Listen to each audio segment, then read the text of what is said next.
स्वामी समर्थ. तुमचे सुप्रिया मराठी व्लॉगमध्ये स्वागत आहे. आज दुर्गाष्टमी आहे.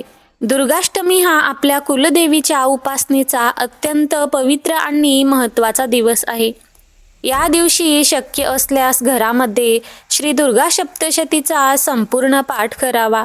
तसेच आपल्या घरातील श्रीयंत्रावर अभिषेक करून श्री सुक्त म्हणत कुंकुमार्चन करावे. यासोबत श्री ललित सहस्त्रनाम स्तोत्राचे पठण करावे व 64 योगिनी यंत्र, वास्तुयंत्र आणि विजय पंचदशी यंत्राची विधीपूर्वक पूजा करावी.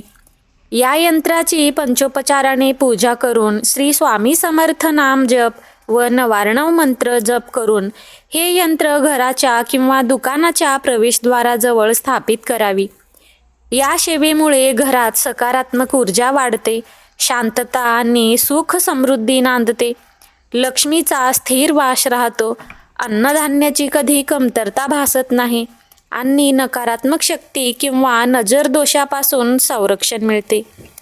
आपल्या कुलदेवीची सेवा करा आणि श्री स्वामी समर्थ महाराजांची भक्तिभावाने सेवा करा. नामस्मरण करा आणि सर्वांच्या कल्याणासाठी प्रार्थना करा. जर मी दिलेली माहिती तुम्हाला आवडली असेल तर व्हिडिओला लाईक करा, आपल्या स्वामी भक्त मित्र परिवारासोबत शेअर करा आणि अशाच भक्तिमय व्हिडिओसाठी आमच्या चॅनलला नक्की सबस्क्राईब करा. श्री स्वामी समर्थ.